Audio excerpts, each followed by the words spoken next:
Up next, Sir, we got Debbie Hale. I do too long.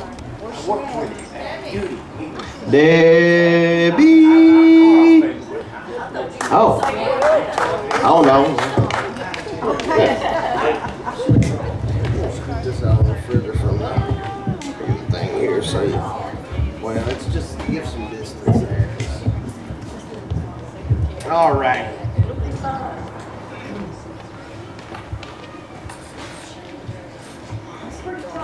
I think that's a tad tall. That's a little bit tall. How about that? All right, 1935. This town was abuzz with speculation about the death of a man that happened right across the river over there. Okay. If you're standing in the parking lot of the Historical Society, you're standing on the very site of the Maxwell home. Did Trigg have a heart attack or a stroke and fall and hit his head on the butcher block? Did his wife hit him over the head with a skillet because he threatened to run her off that night? Or did his daughter Edith kill her father with her high heel shoe? That's what people were wondering. You know, and nobody knows for sure what exactly happened because all those folks are gone now. But what we do know is that Edith Maxwell went to school right here, like a lot of us did. Okay, this is Christopher Gist High School, named for the first non-native explorer that passed through Pound Gap. Right? She played basketball, right here where I learned to play basketball. Thank you, Felicia. She went to Radford College, got her teaching certificate, and came back to Pound to teach. She got to teach 1 year before she was charged and convicted with her father's murder. Can you imagine being a second grade school teacher and being convicted of murdering your father?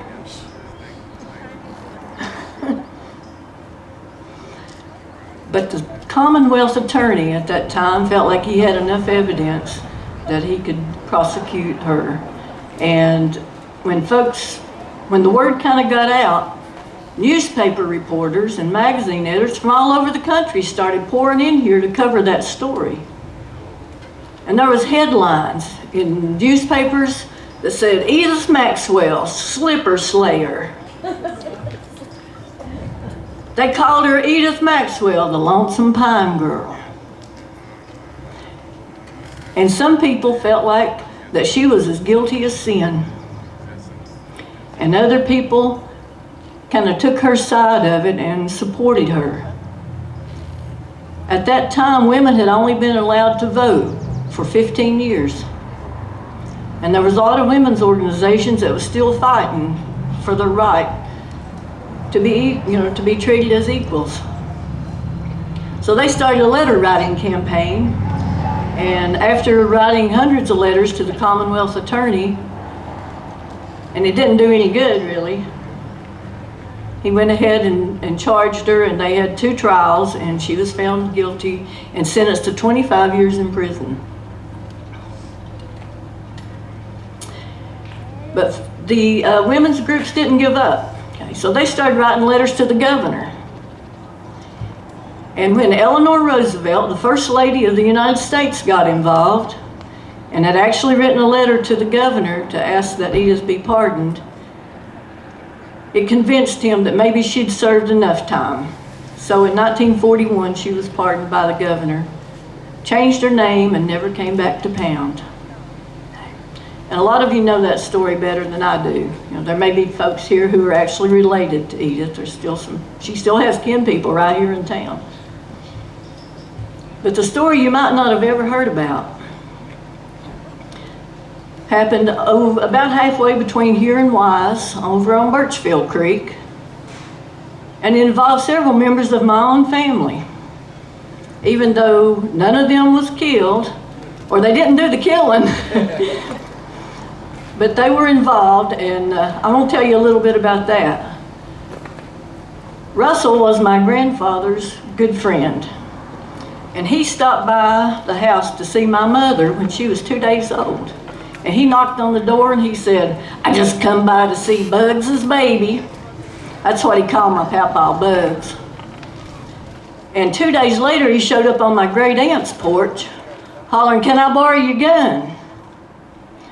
And he said, "There's a mad dog over here in the road, and it attacked me when I come back." And they looked down, my aunt and her husband had walked out, and they looked down. Sure enough, his breeches leg was ripped open and even looked like a little bit of blood on the hem. So Luther turned to Inez and said, "Go ahead and get him that gun." And when she come out on the porch with that double-barrel 12 gauge, he snatched it out of her hand and jumped off the porch and went back up the road, around the curve, and out of sight. A few minutes later, they heard 2 shots. And Inez said, "Well, I guess he killed that old dog." But Russell didn't kill no dog. When he got up there out of sight to the next house going back up the road, he hollered for the guy at the house, "Ray, come out here and help me kill this old dog."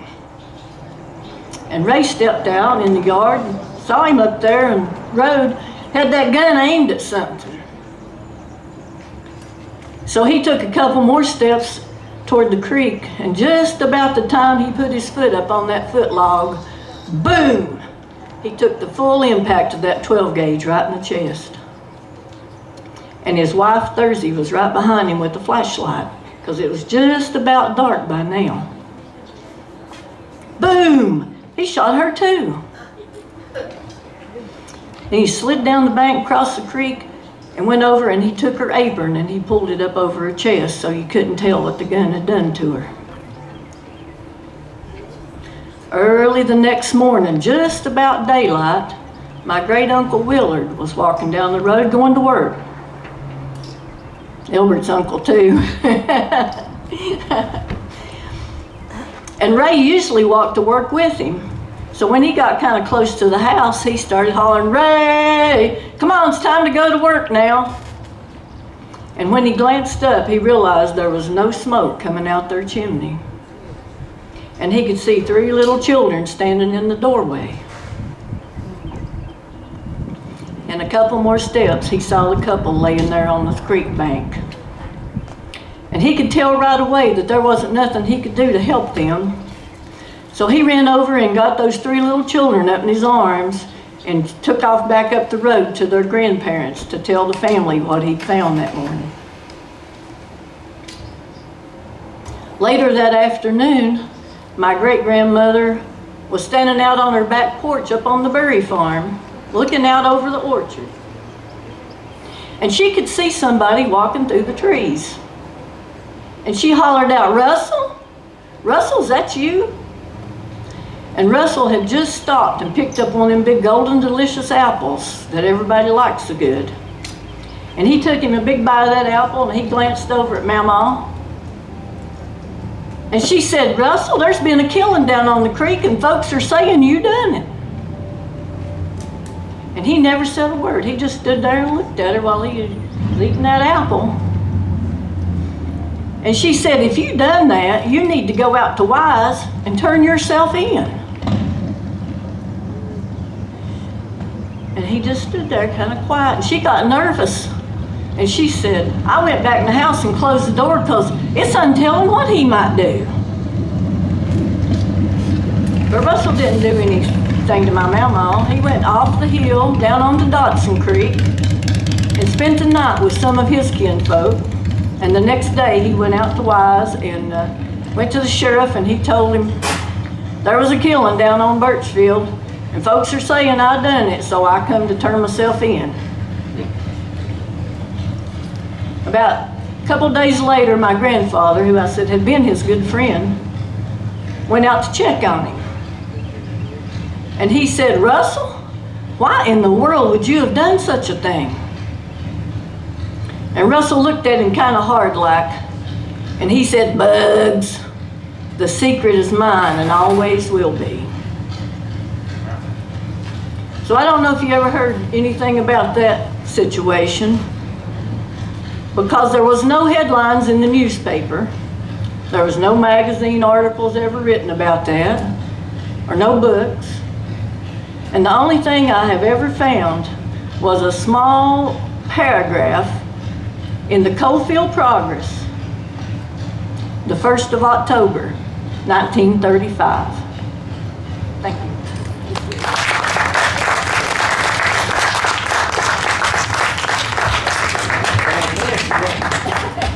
Now, I really wonder what the secret was. Oh, mercy. Still a secret. Something. All right, thank you for all the storytellers so far. We got some more coming up after one more. We got next to last set. We're going to have Tiffany back up after the next set of storytellers too. But Tiffany Williams is going to come back up here and play some music for you. Thank y'all. Stick around. Here she is.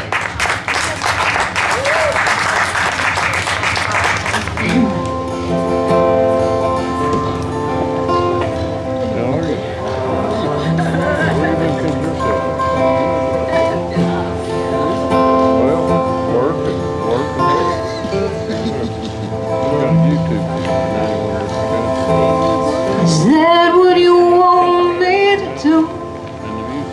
Come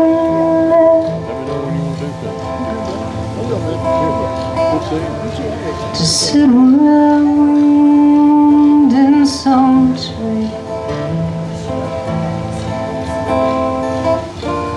to wait it out till the bough decides to break.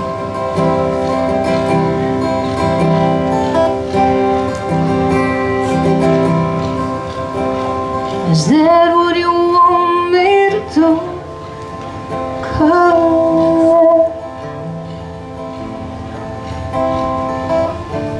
to pin my wings to my sides and never know what it's like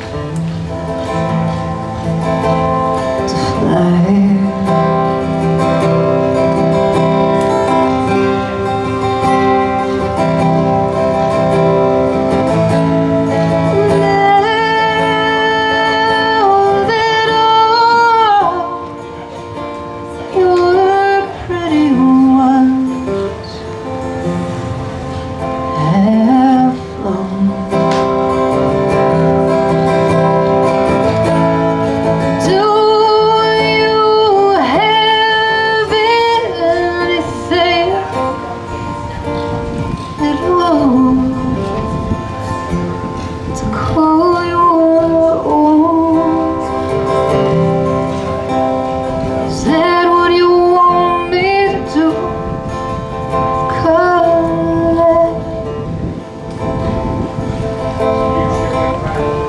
Spend my days taking time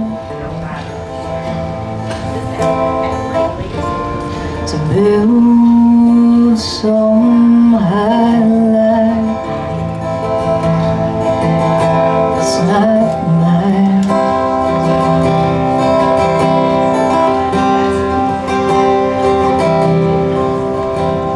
Is that what you want me to do?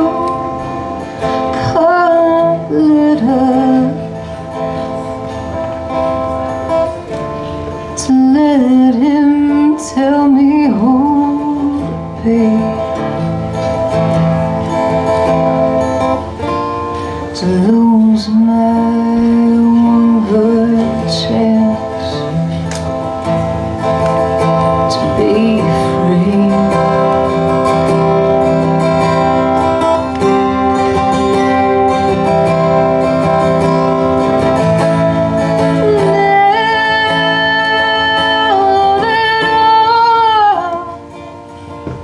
You're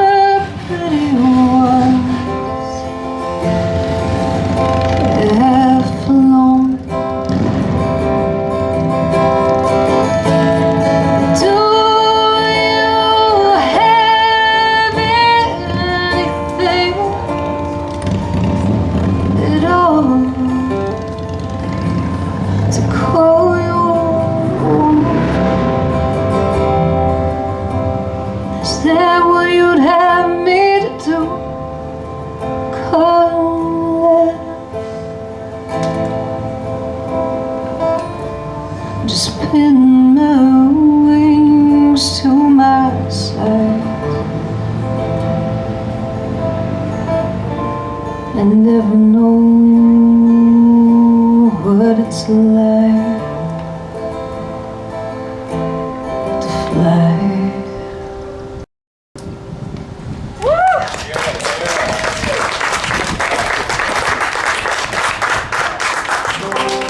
Thank you. So this next one I wrote after I heard a couple of Metaphor songs, and then I got it in my head that I needed one for myself too. So do y'all know the song "Hares on the Mountain"? That's an older song. If all the young men were hares on the mountain, how many young girls will take guns and go hunting? And then there's also "Rock, Salt, and Nails" is one. But anyway, I wanted a metaphor. If you were this, I would be this. So that's kind of where that came from.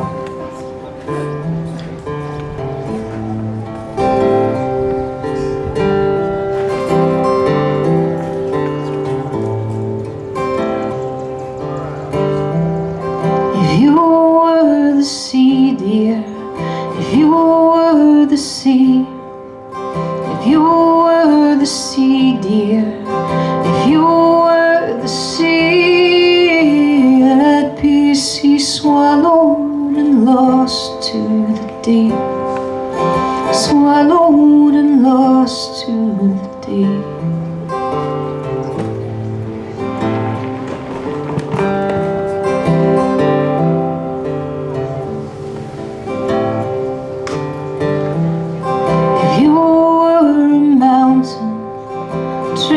In the sky, if you were a mountain, trees in the sky, I'd rest in your shadow till the sweet by and by, until the sweet by and by.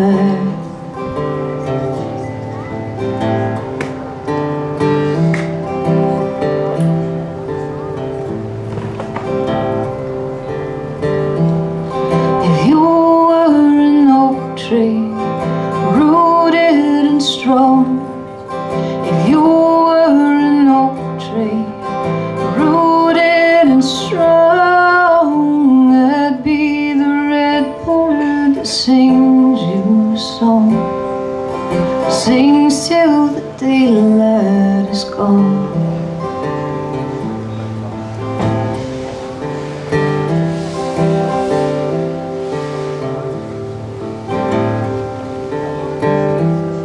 If you were death, dear, coming for me, if you were sure death, dear, coming for me, I would stand still and let be what would be, let be whatever would be.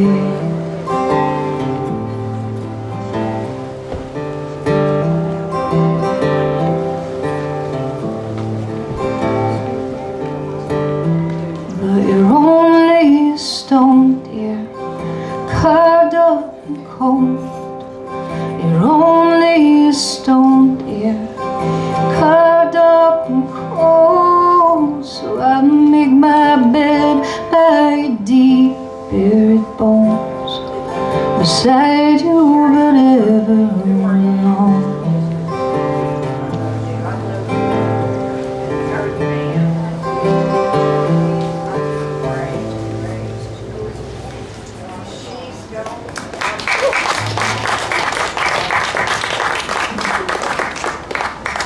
It's so nice having a dress with pockets, because then I have a place to put my pick. I don't know what people do otherwise.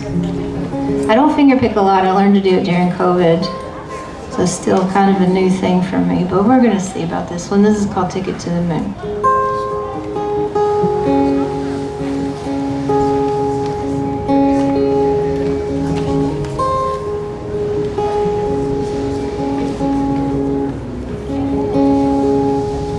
The man I wanted to love bought a ticket to the moon. He kissed my hand and he said, "I'll be back soon, I'll be back soon." Waiting breaks your heart, and hoping leaves you hard to love. No,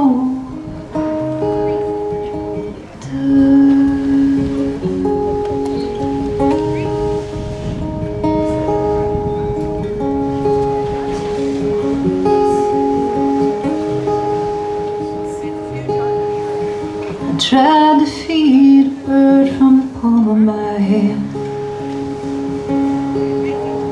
He came in close, but I knew he'd never land, he'd never land. Still I wait in vain. It only brings you pain, love.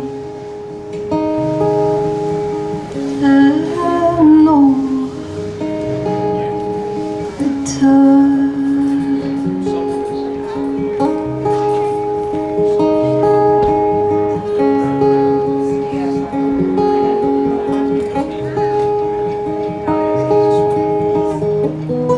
You come and go, knowing I'll be here, but one day I won't.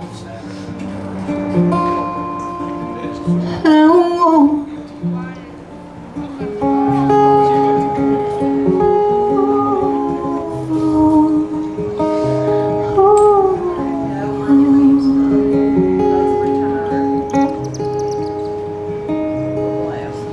The man I wanted to love bought a ticket to the moon.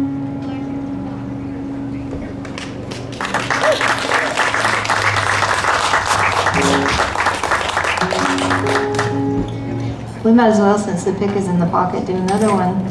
The only other song that I can finger pick that's finished. This song isn't it? I told y'all that I woke up and I had that line when I was dreaming about Dunham Hill being severed. This is another one I woke up and I just had a line. I was thinking about my situation and how I wish I had a harder heart, and so that's where this one came from. I usually get stuff that comes to me in lines like that. I think because I was an English teacher and a fiction writer before, so this is going to be on the new album too.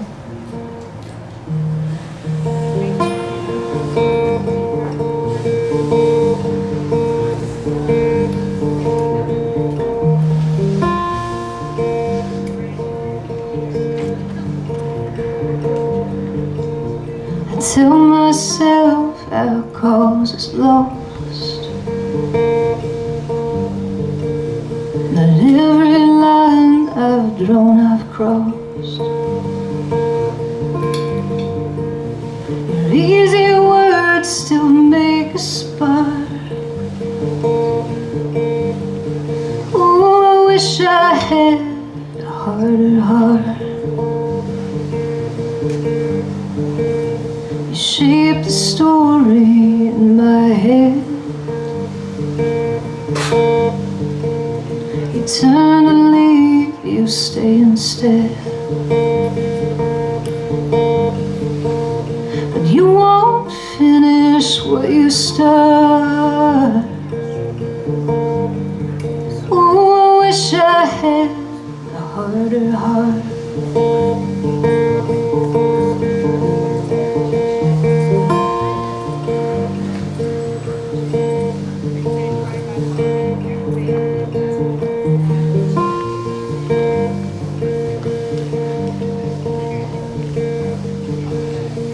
I know you know I'm no fool, and every road bends back to you. Still you say we're miles apart. Oh, I wish I had a harder heart. Oh, I wish I had a harder heart.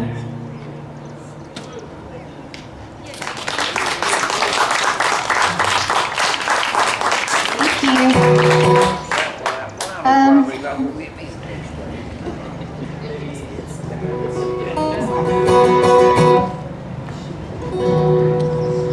This is a song about home. It's a song about my particular family, my people. And everything in it is true, even the dates about Consolidated Coal. Y'all know Consolidated? Do we clap for them? I don't know. Maybe.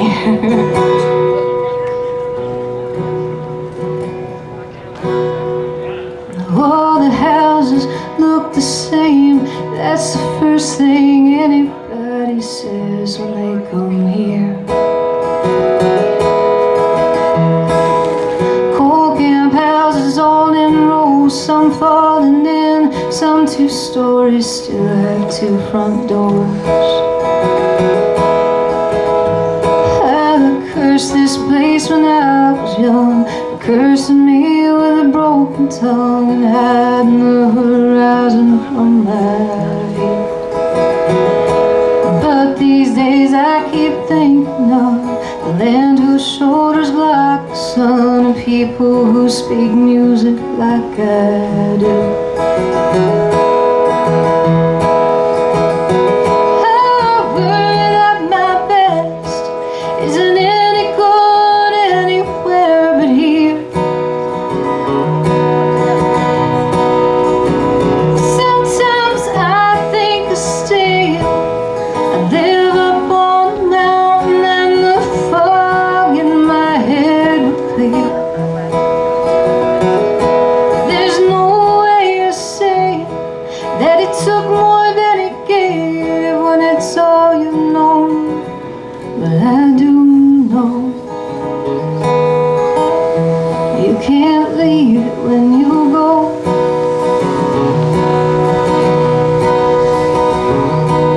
Consolidated coal broke ground in 1912, built this town and brought the workers in. Gave them a store, paid them in scrip, and made indentured servants of the able-bodied men. My family came before the mines, rode through Pound Gap trying to find a place to make a home up on a ridge. It makes it hard to leave when you've been living here 200 years, but I knew I had to go and so I did. I worry that my best isn't any good anywhere but here. Sometimes I think of staying. I live up on a mountain and the fog in my head would clear. There's no way of saying that it took more than it gave when it's all you know.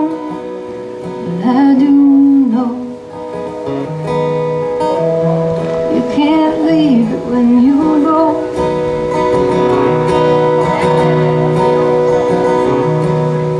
On that wall they painted names of men who spent their days in darkness digging up the coal. Here's one of mine in 63, 2 loading cars, crushed both legs between his hips and knees. They said he wouldn't walk again and doped him up on medicine that he kept taking after he was fine. His wife had bathed and dressed him, but he left her and both their kids. My daddy says he still remembers crying.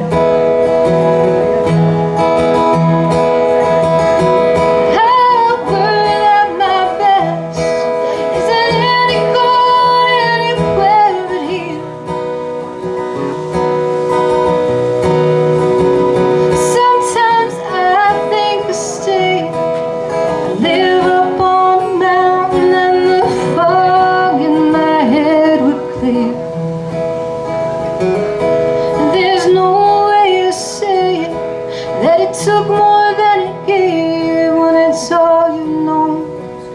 But I do know you can't leave it when you go.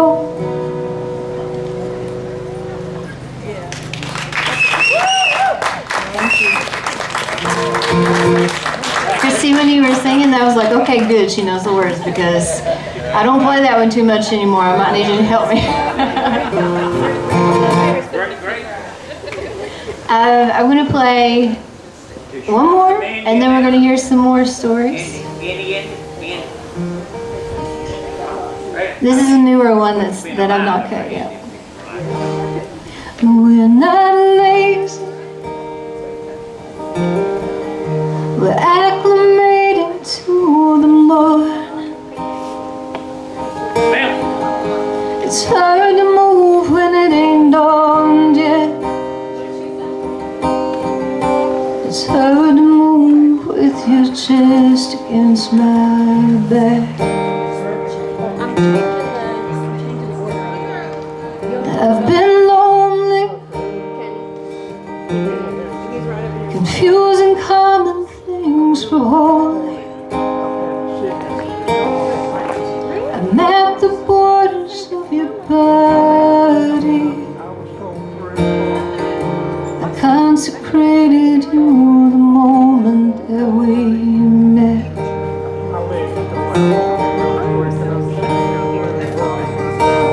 I could draw a line between the things I do and things that I've been through. But I don't want to. I'm sure you're tired, losing sleep over the gone ones, wondering if you'll ever catch up I thought you're an AJ, but I still can't hear. to all the notions of yourself inside your head. Got you. I've been thinking maybe we could make it worth it. Abandon what we think we wanted, move into some Appalachian hideaway.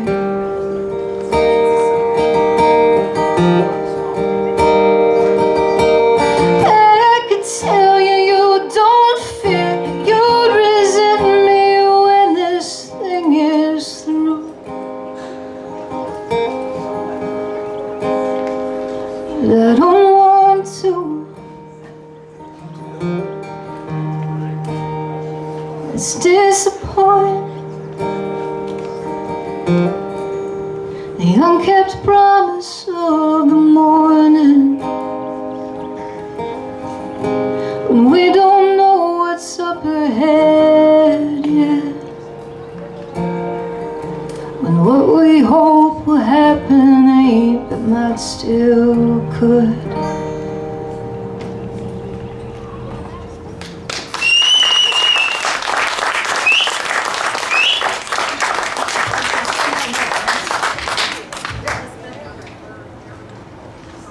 I know Tim didn't know that he was setting all these mics up with my multiple personalities, so I'll just keep moving back and forth until I find the right one. Sounds good right there. I am going to, I'm a native Wisconsinian, graduated from Pound High School, moved away in 1963. And didn't come back until 2014. So I've been here going on 8 years come November. I'm retired. I write mystery novels. I'm working on my 10th one right now. And I'm going to give you a few slices of life. My life, my past. And the very first one is a love story. No, I'm not going to recite Romeo and Juliet. Oh, Romeo, wherefore art thou, Romeo? I did that enough in Mrs. Quall's class at Pound High School, so we'll forget that one. That one in Friends, Romans, and Countrymen, lend me your ears, etc., etc., etc. This one is about my lovely wife and her terrific husband. Her name is Carla. Around Christmas, in 1959, I think it was. In 1959, I went to Federated Store and bought a present for my mother. And the sales lady said, if you'd like to have it wrapped, take it downstairs. We have people down there wrapping. Well, I mosey on downstairs. And lo and behold, there is this only one person wrapping. And there's no one in line. And she's the most beautiful girl I'd ever seen in my life. All 16 years of it. Or maybe 17. It was in 1960, because I was 17 years old. And I walked up to her and asked her, and she was really nice and friendly, and her name was Carla. And I was smitten immediately. It was like a love at first sight on my part. Well, yes, she wrapped that present real good. And my mother was pleased. She thought that I couldn't wrap presents, but I lied and told her I did a good job. So we started seeing each other. I was too slow in growing up. I wanted to be a kid most of my young years, and I didn't even have a driver's license at age 17. She was 2 years my junior. So I had to walk from, we used to live out in that little stone building behind Pizza Plus, still there, still rented as an apartment. And I used to walk from there on a 2-lane highway now, out to Elmira. For our date would be at the house because she couldn't go out. Well, she had 2 sisters and a brother, and so I dated all 4 of them during that time. But anyway, on Saturdays, they did allow her and her sister and her brother, Cindy was too young, to go to the movies. And so I would pay, I don't know if y'all remember Jimmy Banks from over at Shade's Pool Hall or not, but that's Shade's youngest boy. He was a good buddy of mine. I paid him 10 cents of my hard-earned 60 cents that I got from washing windows at Pangle's department store to reserve 2 seats on the back row of the Pound Theater. One for me, one for Carla. And he was very good at that. I've got another story about Jimmy later. Well, this romance, I mean, it went on and went on, and it was good. I graduated and started at Clinch Valley College. Now, she's not here today, so she can't dispute what I say. She is actually in North Carolina with a sick friend, a real good friend of ours who had gallbladder surgery, and none of her family would come take care of her for 2 weeks, so Carl went. So anyway, we sometimes argue about this. She says I broke up with her when I went off to college. I say she broke up with me because I went off to college. But anyway, we broke up, went our separate ways, but I was crushed. I used to write a lot of poetry. I always wanted to be a writer, so writers always write poetry. I mean, it's not worth a plug nickel. It probably don't even read right either. But anyway, I wrote so many poems about that girl. Around Christmas time, 1972, yep, almost 10 years later, here I was visiting with my mother and my father who lived up here on Indian Creek. And Mother suggested that I call Carla. I said, why? She said, well, she's a widow now and she's moved back to the Pound. She even had her number. She always liked Carla. So I called her on a Saturday afternoon, and she was surprised to hear from me. And she had a son, and they had just returned from Disney World in Florida with their grandma, Granny Odie. But she said, you can come on over and we can talk about old times. So I did, till about 1 o'clock in the morning. And the next thing I knew, now I lived in Graham, North Carolina, which is in the very center of North Carolina, sorta, almost in the center. Without Interstate 77 being open, it was a 6.5 hour drive. The next thing I knew, I was driving 6.5 hours every weekend. Except for one, I did talk her into coming down one weekend to check out the place. I owned a house. In between, I forgot to tell you this, in between when we were separated, she did get married. She did have a son. Her husband was killed in an auto accident. I got married probably out of desperation. It was a bad marriage, and it went straight downhill after day 2, after the honeymoon in Myrtle Beach, and I got a divorce. So we were good. So Jay, that was her son's name, he proposed to me. He said, would you marry my mama? I said, sure. On July the 1st, 1973, we were married. On July the 1st, 2022, we will be celebrating 49 years of wedded bliss. Thank you, thank you. We have 3 sons, including my stepson. We have 3 sons, 2 grandsons, 2 granddaughters, 1 on the way, and 1 great-grandson, which is a nice little family. They all live down in North Carolina. Well, 1 lives in Alexandria, Virginia, so we're this way by our own. But I've been hinting, dropping a little hint here and there that, when we hit that 50 mark, it sure would be nice if our boys would send us to Hawaii for 2 weeks. Well, that's my love story. I hope you enjoyed that. If Carl refutes any of it, go for it.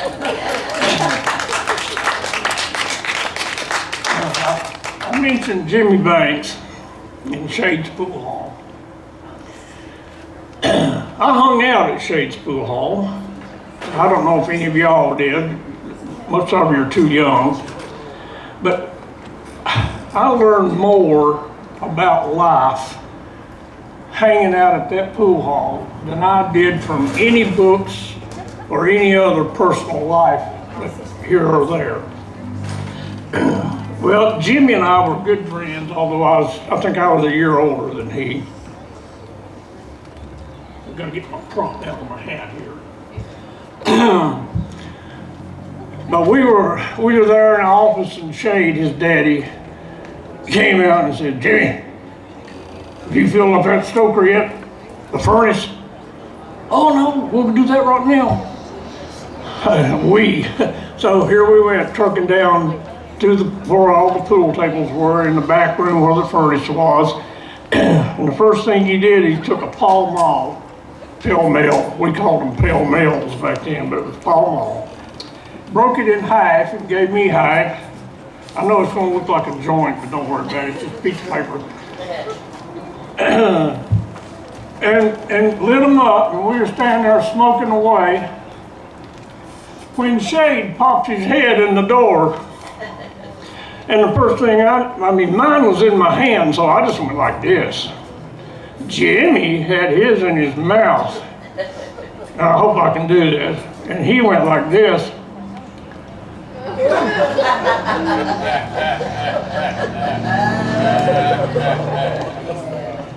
I swear to this day, it was just like out of those dang Porky Pig cartoons. There was smoke coming out of that boy's ears.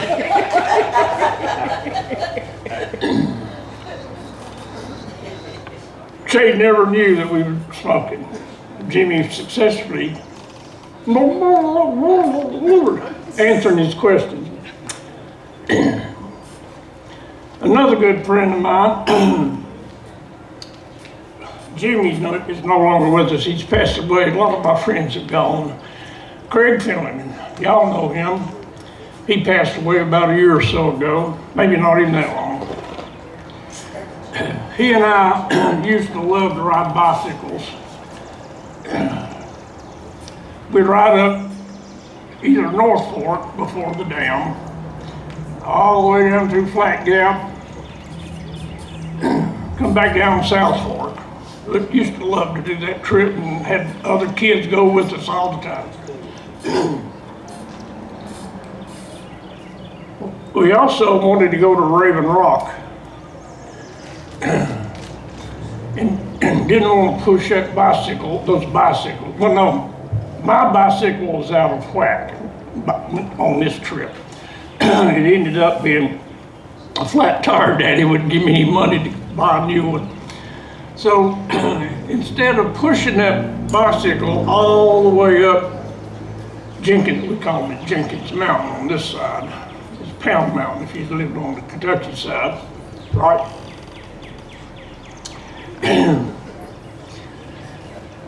So we got up there where you could turn, and this was on no 4-lane.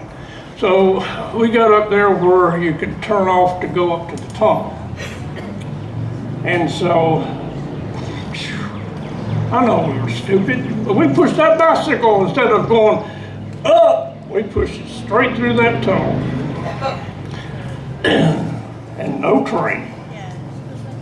And got over to Raven Rock and had our great time climbing and et cetera, over there and having a good time. And so when we headed out, we knew it was all downhill. So everywhere we went on that bicycle that wasn't uphill, I sat on those handlebars with my feet crossed on top of the fender over the front tire. I bet you, and holding on this way. And I bet you a nickel a bunch of y'all have done that. So we start down the mountain, and you know, it's sort of curvy, a little bit curvy. And we go around the big curve. We went around several curves, but this was the big curve. And just as soon as he made the complete U, he was right on the bumpers of a big old tractor and trailer truck, semi, who was was braking all the way off of that mountain. And you could smell his brakes burning. And without even thinking, Craig just whipped it around that truck. If there's anybody coming, we were goners. And I'm like this. Not screaming, but I could have been. And as we passed that truck, Craig reaches, does that little thing right there. You know what that means? Toot toot! And he gave us 2 toots. I don't see how we survived, but we did. That was one adventure. Another adventure was Craig and I. He lived up on the mountain, just right off of South Fork. Should turn up. And when you come down from his house, there was a stop sign in the road, T-boned, and the South Fork River was over the hill. We had to turn left. Well, that's when I had my bicycle, and here we were pedaling down that hill, and you're supposed to slow down and then sort of lean your bike to make the turn without stopping. Well, neither one of us made it around the turn. Went straight over that blooming hill, that mountain. It'd have been much easier on us if we'd landed in the river, because it'd have been a softer landing. It's a miracle that none of us were killed in all the adventures that we were into. Never a broken bone, never a trip to the hospital. Cuts and bruises, yes. He had a good gash on his leg. And I had a swarf across the top of my forehead that a tree hit me. But those bicycles were in good condition. Riders weren't, but the bicycles were. Again, a miracle that we weren't killed. I have one more tale about the tunnel.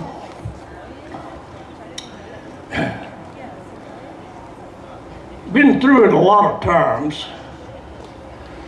Never got caught by a train. Thought about it a lot and wondered what to do if you did. Well, I guess I shouldn't have thought about it that long, because, yep, you guessed it.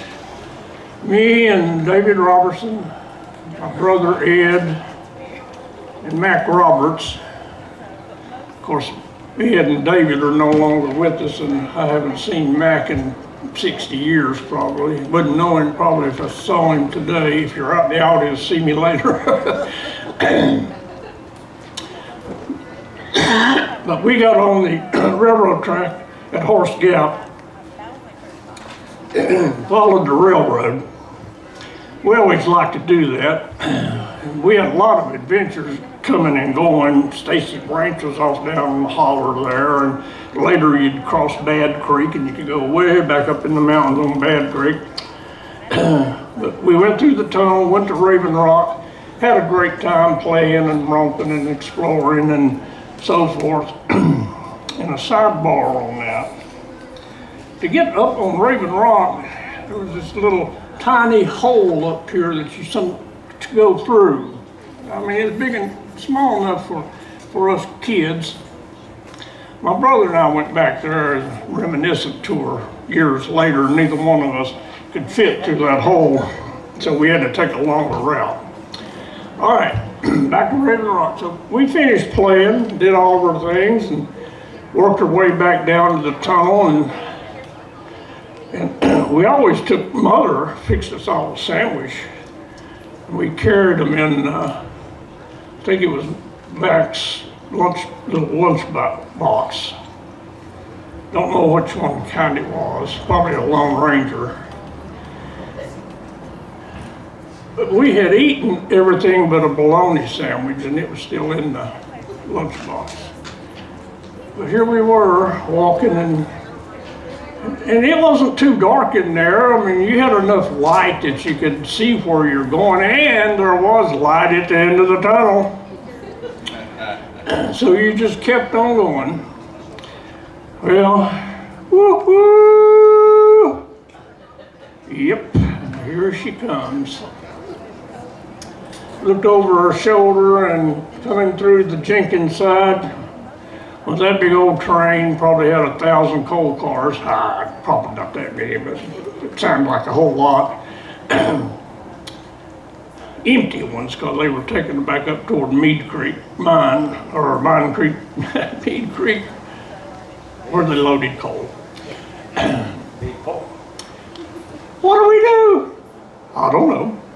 We weren't prepared for this. I don't know what our conversation was. I do remember that, of course, the light was on the engine, you know, and it's shining up ahead. I could see indentions in the concrete wall. And there was like a ditch full of water. So we had to go down and got wet in the water and get in the wall like this. And it probably came to about right there where my nose. So we got right there, prayed, of course, silently. Woo-hoo! Lord, please don't ever do this again. Woo-hoo! And yes, it went by, and yes, there was 999 cars. I counted every one of them. I don't know. I counted cars up to a point, but I don't remember how many. Well, we survived that train. And when it was gone, we ran like the devil. And when we got outside, we discovered Mac had dropped that lunchbox somewhere or another. Well, go get it. You ain't catching me in there again. Well, somebody sometime, someday, probably found that old lunchbox. It's probably worth $1 million now. One of them Lone Ranger ones. But that bologna sandwich, you wouldn't have had it. That's for sure.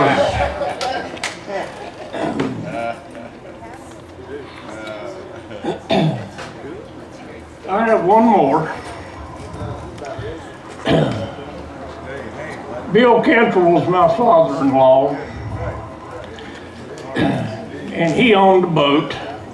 He loved to go fishing with his grandkids and his 2 sons-in-law, Mac Mullins and yours truly, up on North Fork. It was a big deal, actually, because we had two of my boys, Mac's son and Bill's grandson, Travis Cantrell. That was four grandkids, and me and Mac and Bill. So that's 7 people in the boat. And so we put out, and the boys were always anxious to get into where they were going fishing, like a little cove, a little inlet, and to see who could drop that first line and catch that first fish. It was important. Well, in a way, it's important to Mac and I, you know. We don't want these boys out doing us. So on our way, Bill, he just handled the motor. On our way, everybody baited those hooks with those big old fleshy worms. And just as soon as Bill turned this way, cut the engines and started drifting in toward that cove that we just knew there's 10,000 bass in there. There went those fishing lines. Every one of them went in the trees. So shoot, we was all there trying to figure out how we was gonna get them out without losing our lines. When another boat pulled up beside us, it was a game warden. And he looks at us all and he says, I don't know. I just don't know whether to ask for a fishing license or a hunting license. That's all I got for today. I appreciate the time and I've enjoyed it.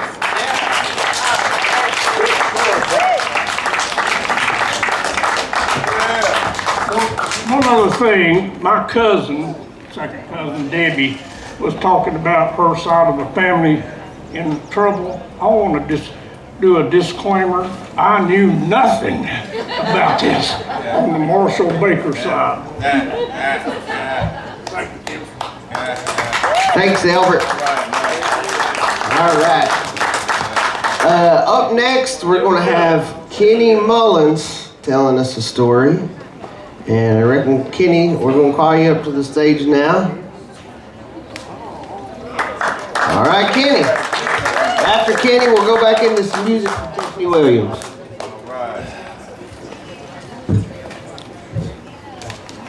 Well, he'll be hard to follow that fella.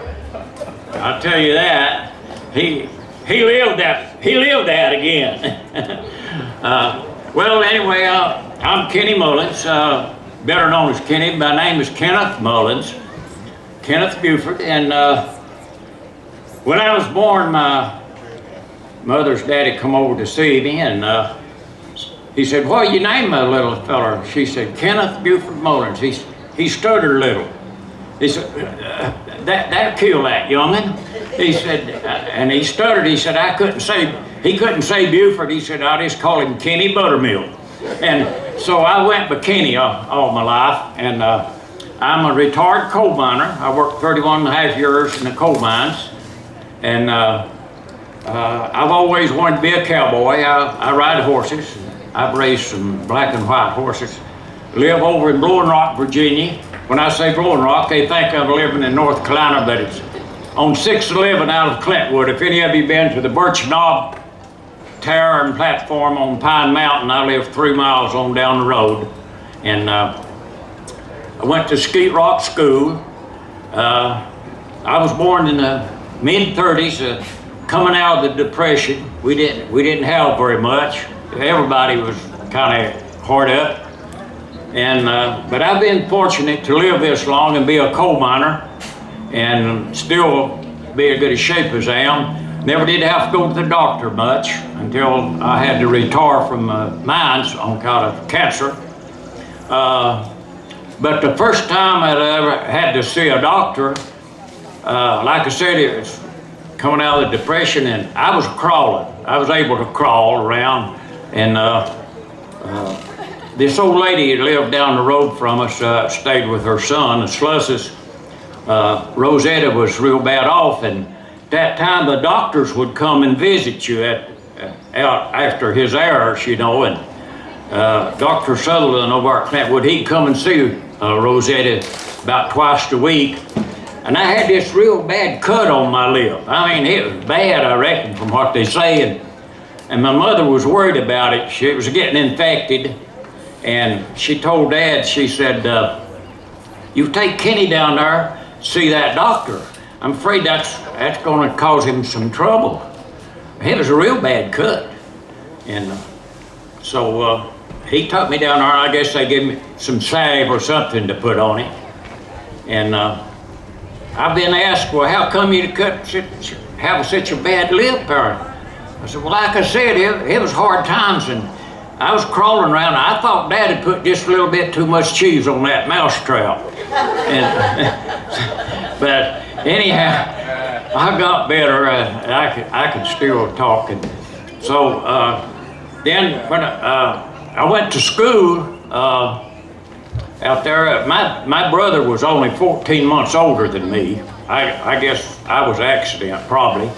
But anyhow, he got all the gravy and all the first milk anyway, because I was about to die, and old Doc Phipps at Clintwood, they sent for him. He come down there and got a little sample of Mom's milk, and he said, no wonder that young's starving to death. Ain't got nothing but Blue John. You're gonna have... So I started drinking milk out of a cup real quick, because they got a bottle for me and put a rubber nipple on it. And Dad was working for WPA on the road, napping rock in and stuff, making about $1 a day, and he was giving 10 cents every evening for a new nipple. I had one tooth right there, and I was ripping those nipples. So anyway, he was giving 10% of his daily wage for a new nipple. And so I grew up small, and my brother, when he was about 12 or 14, he was 6'3", and I'm still a little fella. But anyway, they told me when I went to school, they said, now if you have, of course, we didn't know nothing about a bathroom, we used toilets then, you know. Said, Kenny, if you have to go to the toilet, hold your hand up. Well, I was sitting back there. That teacher, he taught from 1 through 7th grade. He was busy. I held my hand up a long time. I still had to go to the toilet. Yeah, you know, it didn't hit me, you know, I just hold my hand up. But after a while he noticed me. He said, yeah, Kenny. I said, I want to go to the toilet. He said, you asked, may I be excused? I said, okay. So I went. A few minutes, I come back, held my hand up again. He said, Kenny, what's the matter? I said, I need to go back to the toilet. So I went and come back. The next time I held my hand up, he said, what's your trouble? I said, I couldn't find it. And he told one of the bigger boys, said, you could go with him and show him where the toilet is.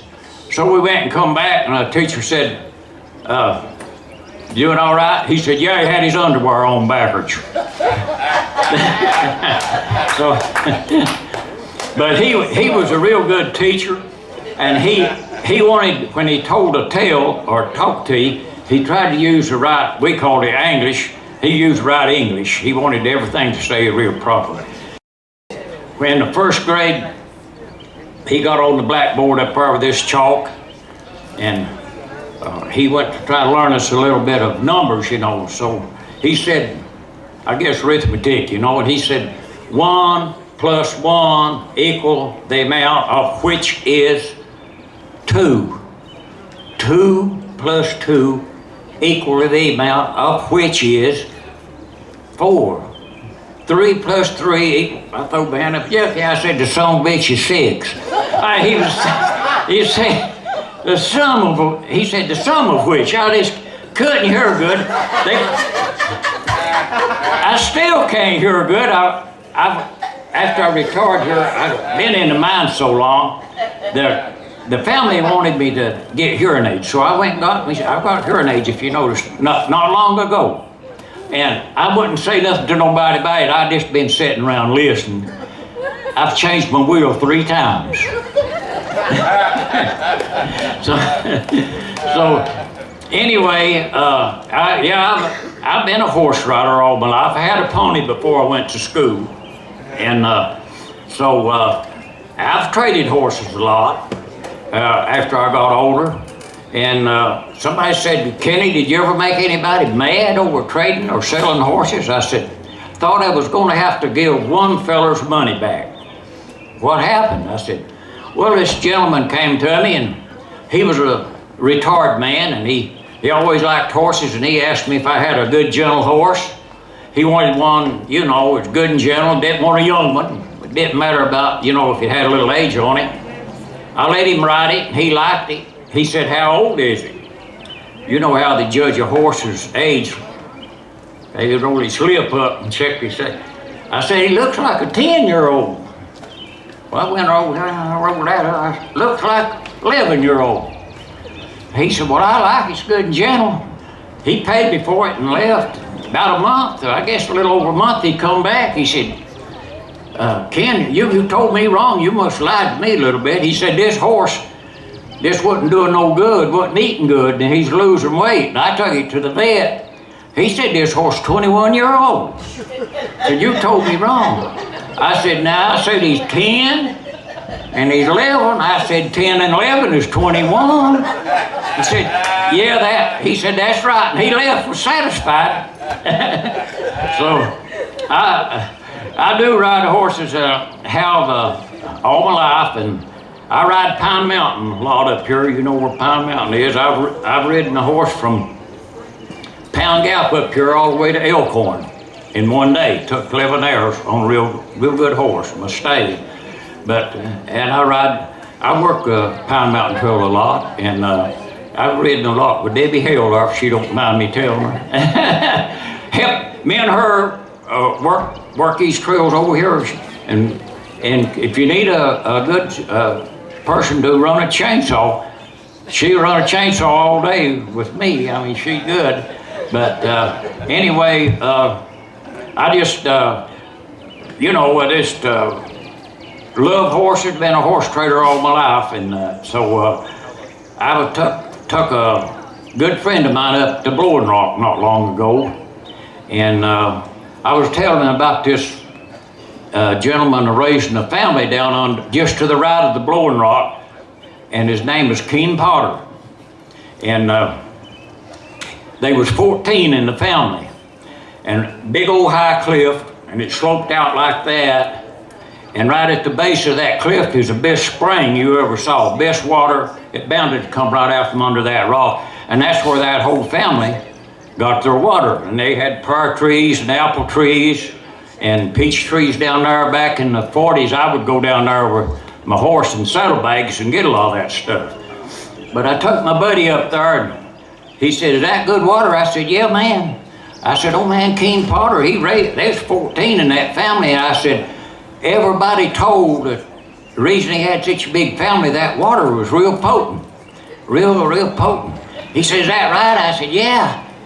He poured his Mountain Dew out, filled his bottle up, and I made him a drinking cup out of a big old laurel leaf, how you split it and twist it up like a paper cup.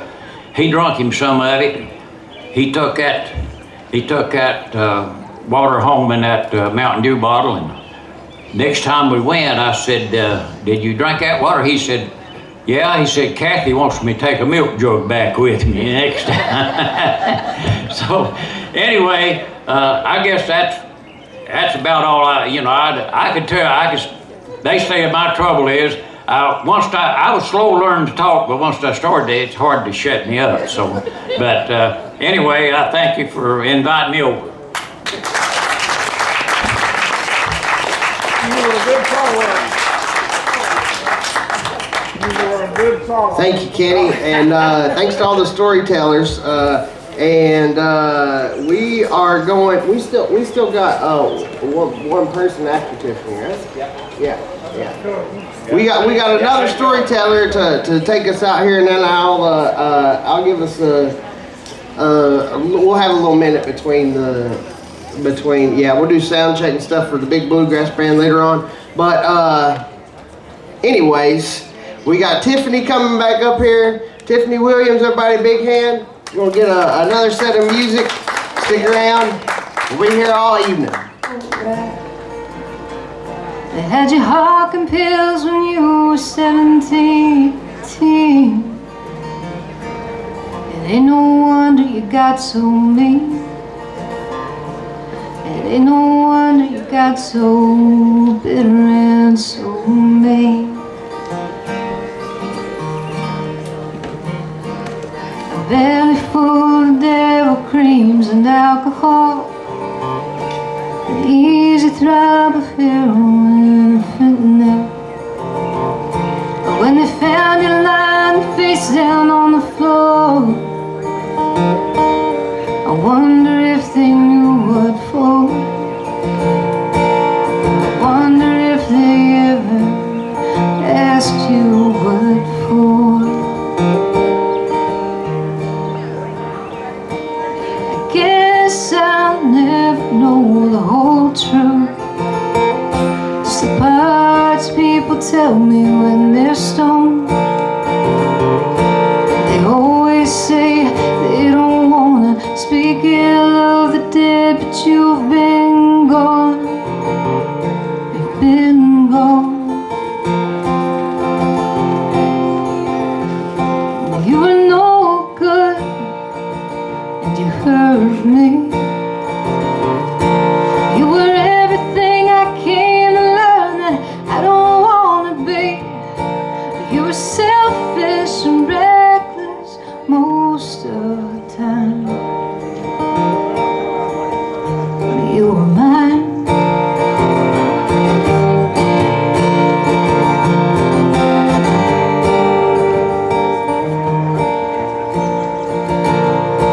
I only knew you dear in my forgetting years.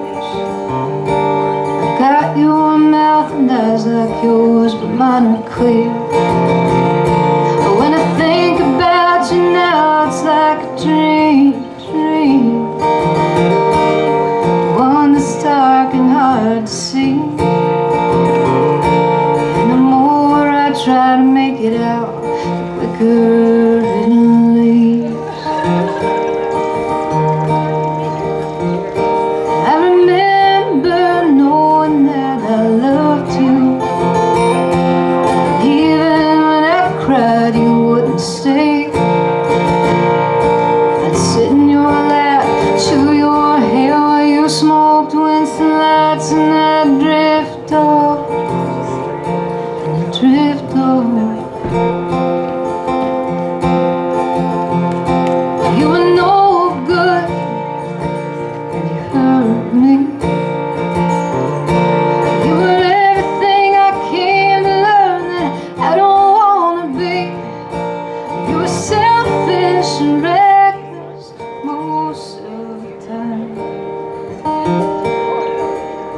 You were mine.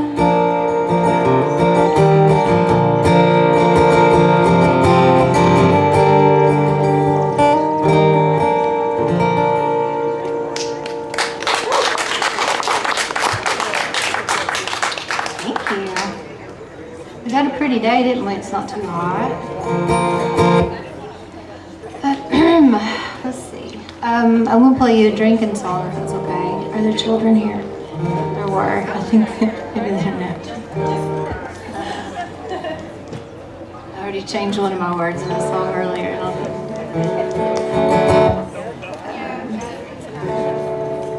I know it's bad for me, but I can't give it up. Pray to God to give me a different crutch. I've been too stoned to walk and still going back for more. Can't seem to ever get enough. You're like whiskey, the one thing that gets to me, the first thing I turn to. I've got nowhere else to turn. Every time I think it leaves my pain, you go and burn me again. You're like whiskey, and I'm wasted on you. My love's wasted on you.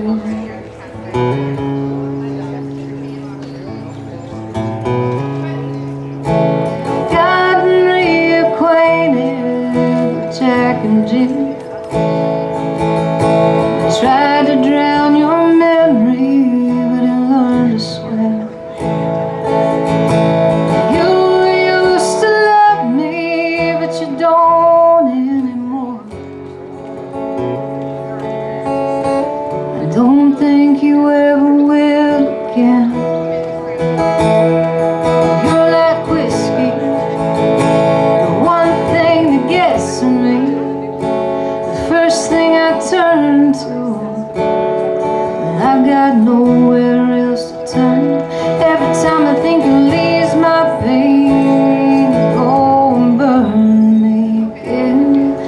You're like whiskey, and I'm wasted on you. My love's wasted on you.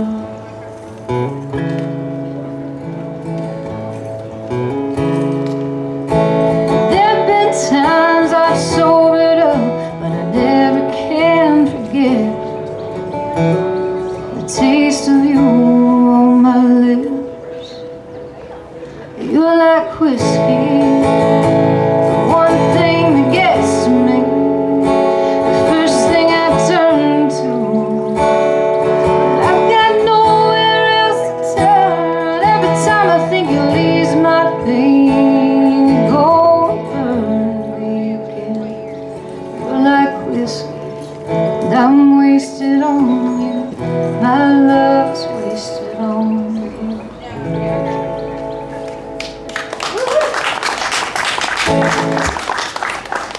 Oh goodness. Did you all hear Naomi Judd passed away? A friend texted me. Isn't that terrible? Yeah, I'm sorry. Maybe that wasn't the thing to say from up here, but I was thinking about it. Yeah. They were sure good. They just toured some, didn't they?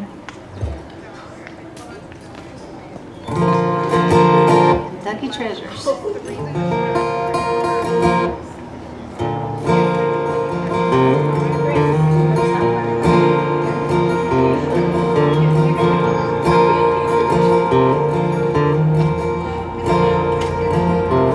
What a miracle to be here at all. Here we are in the same stretch of time, drops down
will draw near.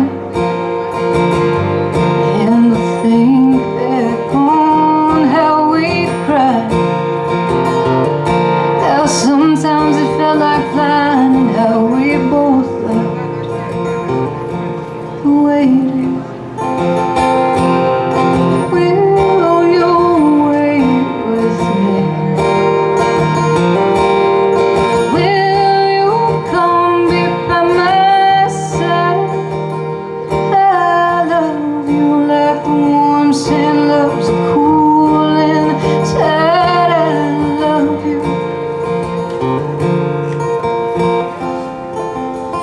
Is that alright?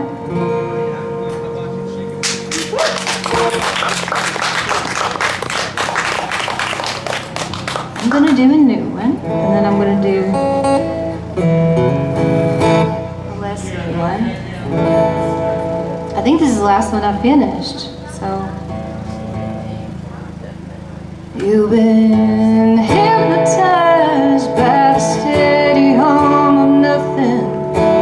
Days go down easier that way. All this time you tell me to please be patient. You won't say what I need you to say. And I'm not sure I can hold it together. I don't know if I can be what you need. I keep waiting, but it ain't getting better. I wish you'd tell me I should leave. I wish you'd tell me I should leave. I've been asking for signs and making up excuses. Maybe some celestial body's got you down. Maybe I'm a fool for trying to save you, and I'm the one who's drowning now.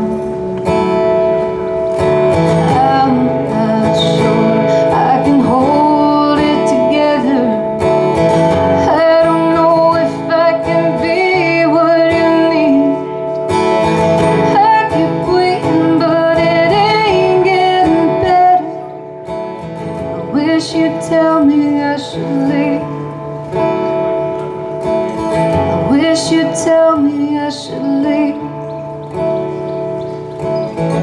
Love shouldn't feel like waiting on a verdict. It's been so long and we're still so uncertain. I'm not sure I can hold it together. I don't know if I can be what you need. I keep waiting, but it ain't getting better. I wish you'd tell me I should leave. I wish you'd tell me I should leave. Tell me I should leave.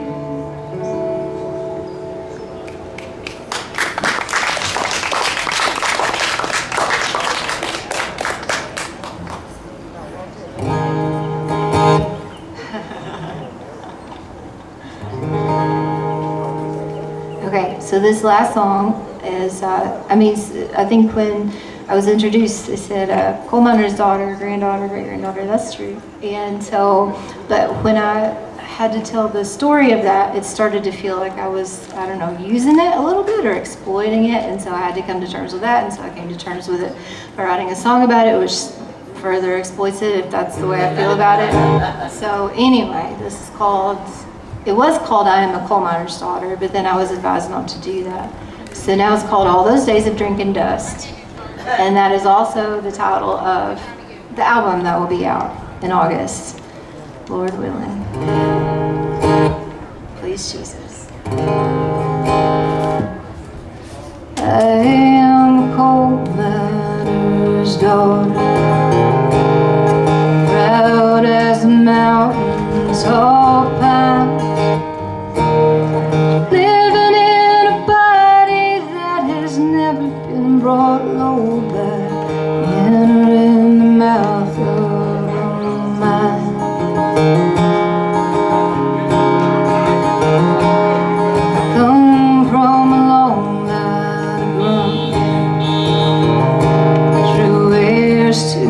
kingdom of cold. Behind us all the sun carving out the seams of black rock that burned away the dark and the cold.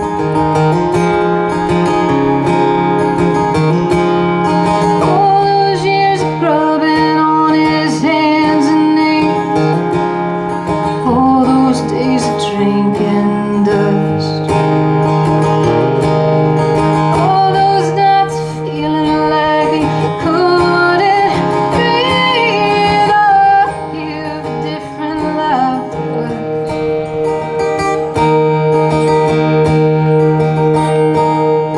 I get to claim it, he gets to smother. I am a coal miner's dog.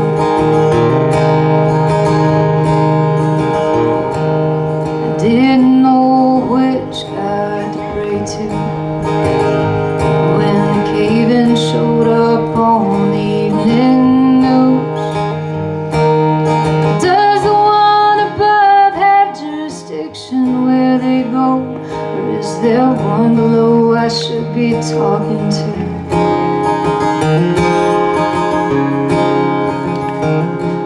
My prayers don't go past the ceiling. That's what the man at the church house tells me. Unless I let him bury me and bring me back up different. Yes, with mining men, God hears everything.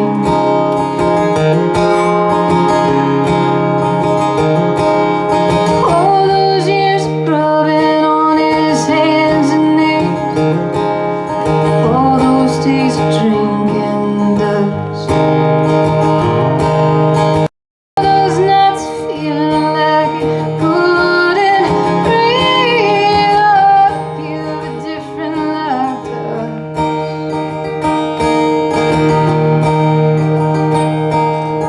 I get to claim it, he gets to smother. I am a coal miner's daughter.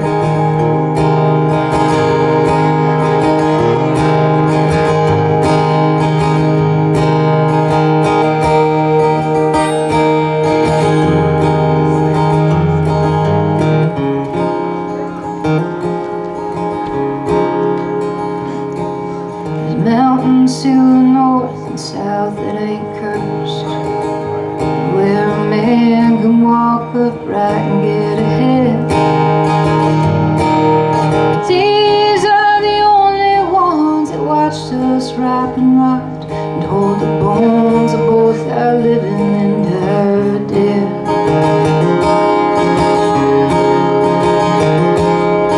All those years of grubbing on his hands and knees, all those days of drinking dust, all those nights feeling like he couldn't breathe or give a different life to us.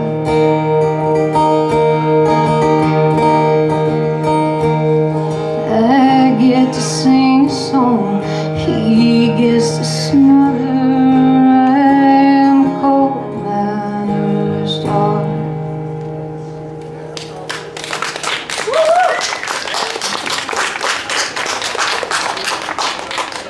Is that, how much time we have? Good guitar. Good guitar. Yeah, well, I don't play it so good, but it sounds good on its own. Where are we? I don't know. Okay, I can do one more. Oh, I'll do this one. So this is a traditional murder ballad, just to send us on our way.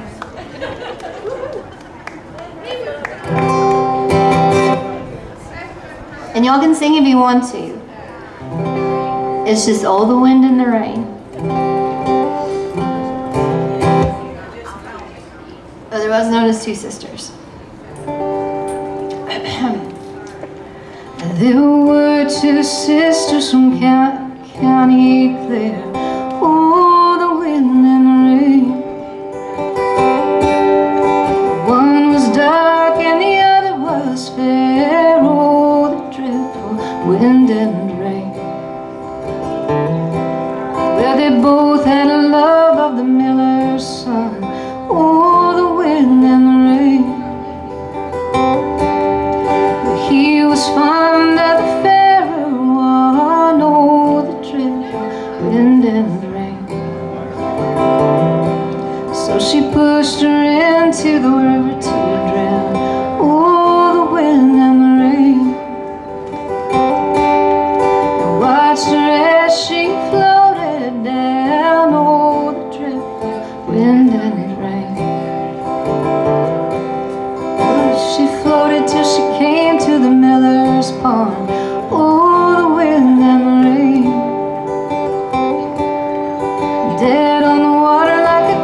tune that the fiddle would play was all the drift, wind and rain.